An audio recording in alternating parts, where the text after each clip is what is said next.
जा बुरबक भातार मिल गल बोका तहरा के कहीं कि ओकरा के कहीं हमरा तो कुछ नहीं के बुझात लौड़ी कोई ले ओकरा से का तू लौड़ी कोई ले ओकरा से चले ला लड़ाई अरे हाफ माइंड होते राजा हमर छोटका भाई अरे हाफ माइंड होते।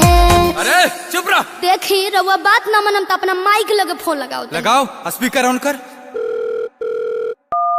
ए माई रे गोड़ लागतनी खुश रहा बबुआ पहुँच गइल बनो।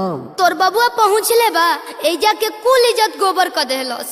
बताओ नैहर में हम कुछ कैले रही हे जाके कहत कि ऊंच नीच कैले बिया। ठीक बात जोन कहले रही सोन तो कहले ही रही ई बार पहनवा के वजह कहला के का काम रहे लागो तक तो ससुर छोड़ा दी का। गलती मान ले तू माइयो तोर कैलस कबूल गलती मान ले तू माइयो तोर कैलस कबूल शादी करके हम बन गइनी अप्रैल फूल शादी करके हम बन गइनी अप्रैल फूल। ए राजा जी देखी दुखे चाहे सुखे रउए के अनु रहे के बा।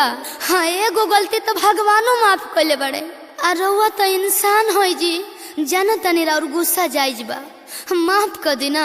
चल हट।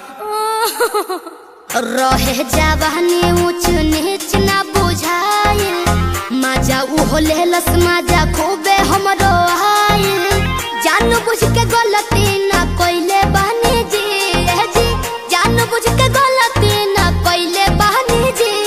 अरे जा नाश कर दे। बाकी आवत भरी गंगा जी न होइले बहनी जी बाकी आवत भरी गंगा जी न होइले बहनी जी बाकी आवत भरी गंगा जी। अच्छा तू ही बताओ अतना कुकर्म जानला के बाद कोनो मर्द मेहर के साथे रही। अरे तोरा 1 मिनट नहीं खे रहेगी भाग यहाँ से। कितना कठोर बना तानी जी। अपना मोबाइल दिखाइए किसका मैसेज आया है। आई लव यू ये क्या मैसेज है जी भइल बड़ा दूध के धोवल है कौन मुंह झौसी ही रुको तहरा के बताओ तनी। अरे श्यामवा कसवा के गर्लफ्रेंड बिया लव यू ना पीएनए मॉल लिखल बा तारा पढ़े आवता साफे बुड़वा के हउ का। हाँ हम बुढ़बा के ना रहती तो तारा ऐसा छछलोल मरद से बिया भइल का और रह तू हम जात नहीं हो। अरे ना हो जवन जवन भइल हो बतिया भुलावा फिरिया बा धनिया जवन जवन भइल हो बतिया भुलावा फिरिया बा धनिया हो जानी मुहावा बनावा फिरिया बा धनिया हो जानी मुहावा बनावा फिरिया बा धनिया।